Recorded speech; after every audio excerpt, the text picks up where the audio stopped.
Hola a todos y bienvenidos a nuestro canal con Penny.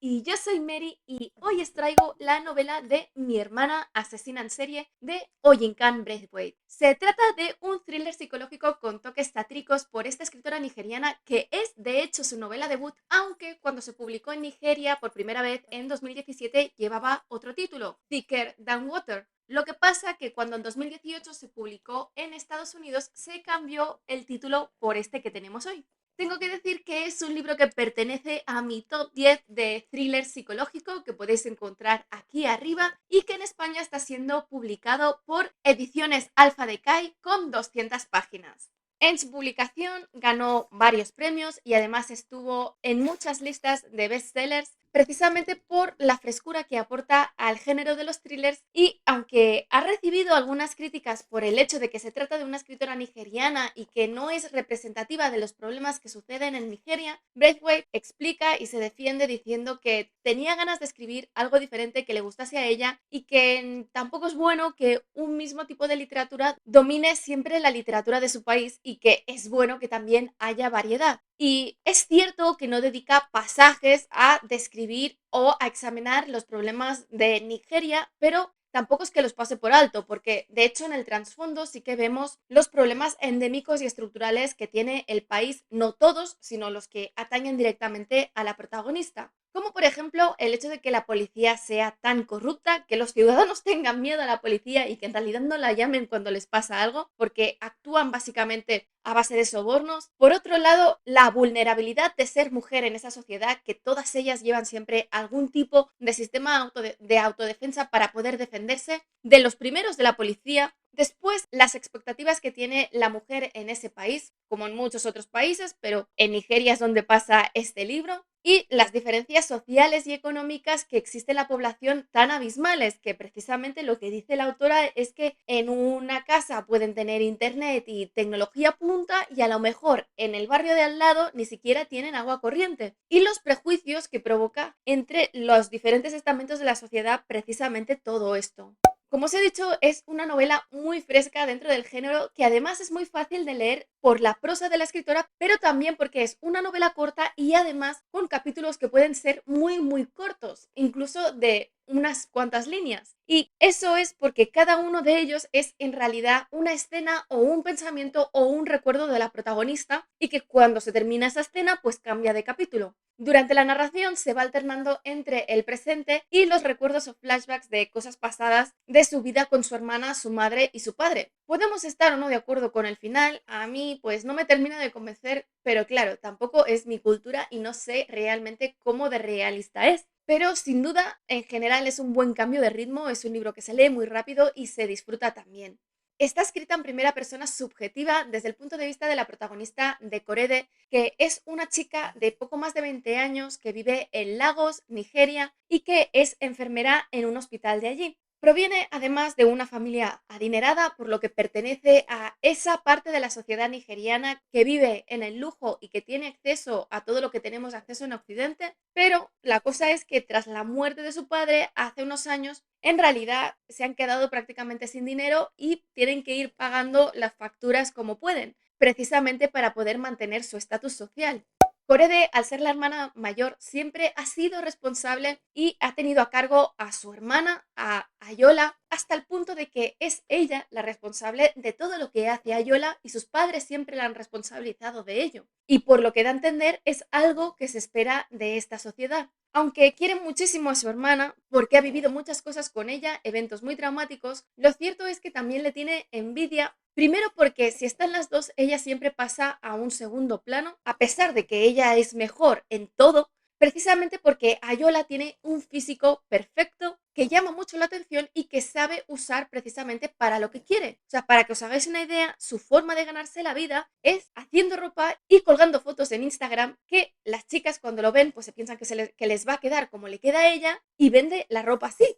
Además, el otro problema que tiene Korede es que su hermana claramente es una sociópata, por no decir una psicópata, y su sentimiento de responsabilidad y de protección hacia ella la llevan a solucionar todos sus problemas, aunque ello signifique limpiar las escenas de sus crímenes. algo que cada vez le va generando más rencor y remordimientos. Precisamente los intercambios entre las dos hermanas es donde se dan las mejores escenas cómicas, los mejores diálogos por la sociopatía de Ayola y su falta de empatía, que la hace incapaz precisamente de ver las consecuencias de sus actos y de lo que es esperado socialmente y lo que es aceptado. Además, también estas escenas se generan precisamente por las diferencias físicas entre las hermanas, porque mientras Korede es una chica muy alta, con la piel muy oscura y sin apenas curvas, ella describe su figura como completamente angulosa y además con unas facciones poco agraciadas. Ayola es bajita, con la piel de color caramelo y unas facciones y curvas perfectas y una nariz delgada, además de tener también un pelo muy largo que se cuida muchísimo. Llama tanto la atención que de hecho cuando entra en una habitación o en un lugar nuevo, todo el mundo se gira para verla y consigue lo que quiere y además, gracias a ser tan perfecta estéticamente, la gente la cree incapaz de hacer cualquier cosa mala, incluyendo su madre. Y todo lo que ella hace, a excepción de los crímenes que solamente los conoce Korede, realmente la responsabilidad de los eventos negativos se los lleva a todos Korede. Sin embargo, hay que decir que todo parece indicar que este sentimiento protector por parte de Korede no solamente forma parte de la cultura nigeriana, sino que también viene de la infancia abusiva que han vivido las dos hermanas a manos de su padre y que la hicieron siempre responsabilizarse de ella.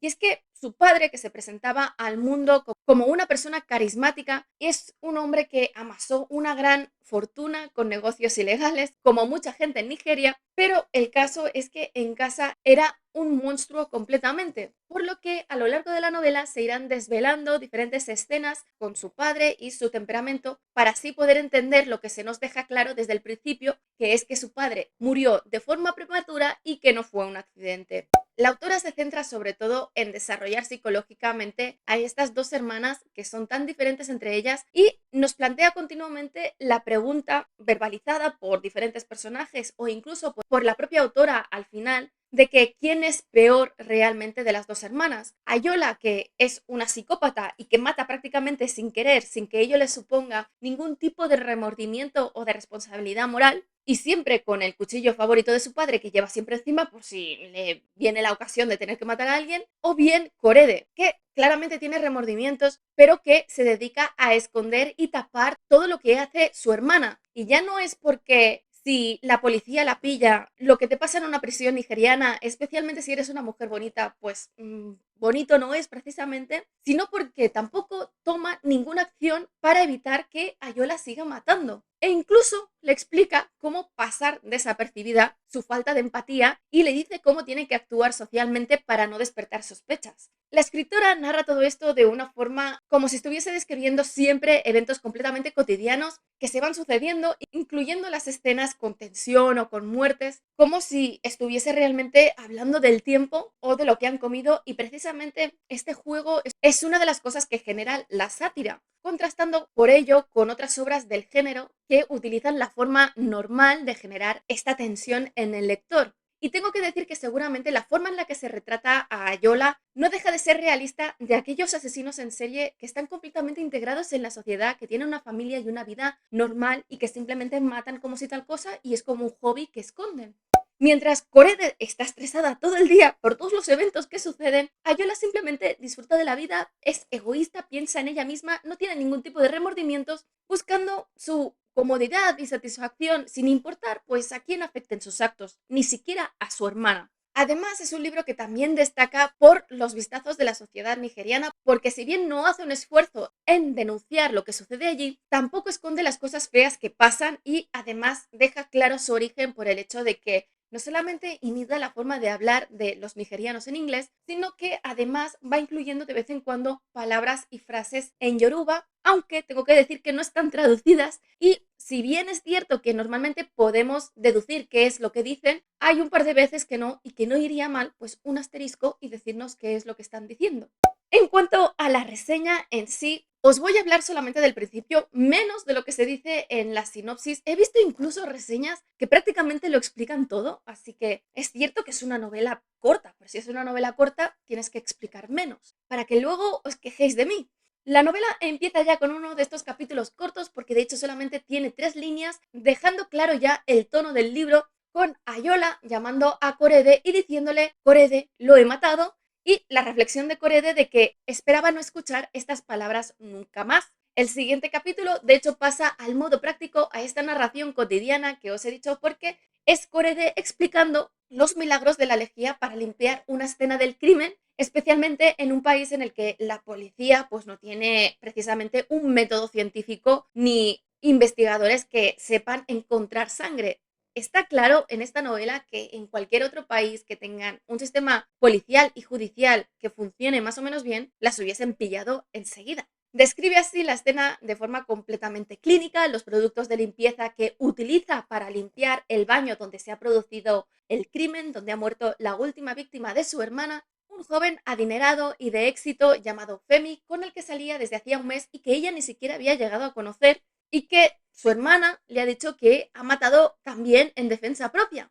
Si bien lo que le extraña a Korede y que no se lo dice a Ayola es que la primera puñalada sea por la espalda y que además ella no tiene ningún signo de violencia de que la hayan atacado primero. Por lo que se hace la pregunta de que ¿qué hacía su hermana en el baño con el cuchillo de caza de su padre y Femi de espaldas sin que a ella le haya sucedido nada? Pero como os digo, ella simplemente se limita a limpiar, algo que de hecho la tranquiliza y que siempre hace cuando está estresada. Seguramente es una forma de, siendo adulta, tener el control de la situación después de una infancia en la que no tenía ningún tipo de control. La cosa es que este es ya el tercer novio de su hermana que tiene un final poco feliz, por lo que Korede ha perfeccionado la forma de limpiar la escena y de deshacerse del cadáver, aunque se niega siempre a tocarlo directamente y obliga a Ayola pues a envolverlo en unas sábanas para luego bajarlo entre las dos y meterlo en el maletero de su coche. Una vez todo está limpio, se dirigen a uno de los puentes menos iluminados de Lagos y menos vigilados y tiran allí el cadáver junto al novio anterior. Una vez llegan a casa, Korede saca su libreta, una libreta que había comprado para apuntar un momento feliz de cada día, donde en realidad está apuntando las víctimas de su hermana y apunta el número 3 y al lado el nombre de Femi,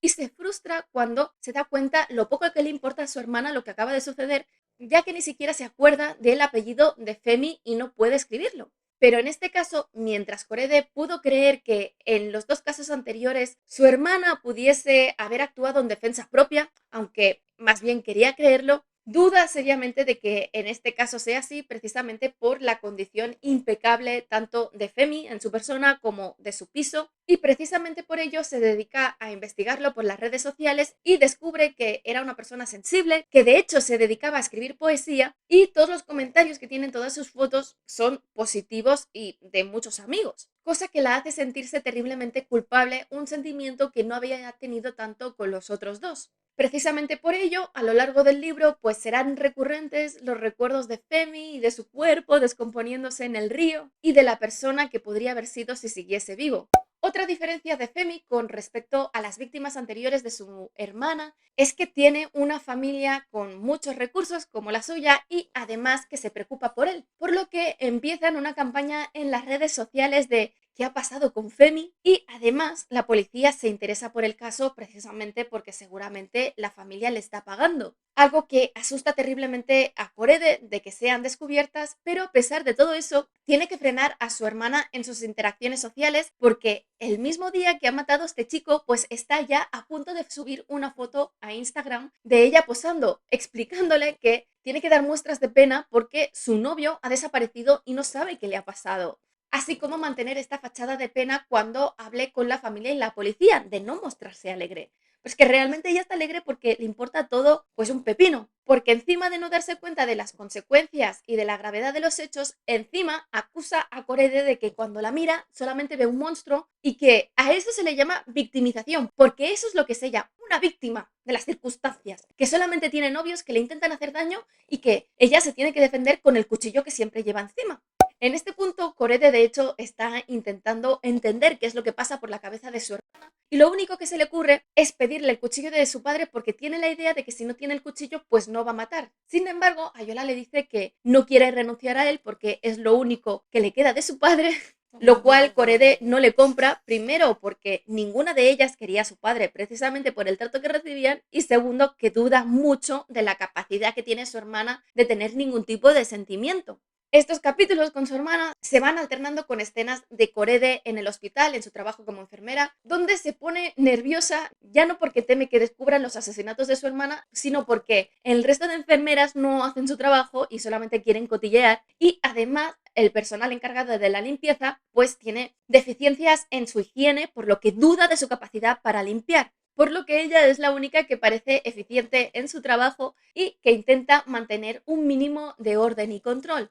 Precisamente uno de los doctores destaca por tener este control y pulcritud y por ello está enamorada de él, que es Tade, que bueno, tampoco hace daño porque sea tremendamente atractivo y que además sea la persona más sensible del mundo, que siempre sonríe, está dispuesta a llorar, que sabe tratar a todos los pacientes y que tiene en cuenta siempre los sentimientos de todo el mundo. En el hospital también aprovecha para desahogar toda la carga que tiene encima por su hermana y precisamente se dedica a ir a visitar a un paciente que está en coma, a Mutar, que no parece que se vaya a despertar y le explica todas sus preocupaciones, especialmente con Tade, pero sobre todo sus preocupaciones con respecto a su hermana, porque a los primeros capítulos, y siendo la muerte de Femi la que le preocupa más, ha estado investigando y ha descubierto que a partir del tercer crimen una persona se considera asesina en serie, por lo que no sabe qué tiene que hacer. Todas estas preocupaciones de Korede, las reflexiones con su hermana y su preocupación con respecto a la policía se ven interrumpidas cuando su hermana Ayola se presenta en el hospital, que es su santuario sin Ayola, o sea, donde no pasa a un segundo plano y es valorada por sí misma y sus aptitudes, aunque no sea valorada siempre positivamente. Pero claro, una vez llega Ayola, ya no es Korede, sino la hermana de Ayola, a pesar de llevar trabajando allí más de un año.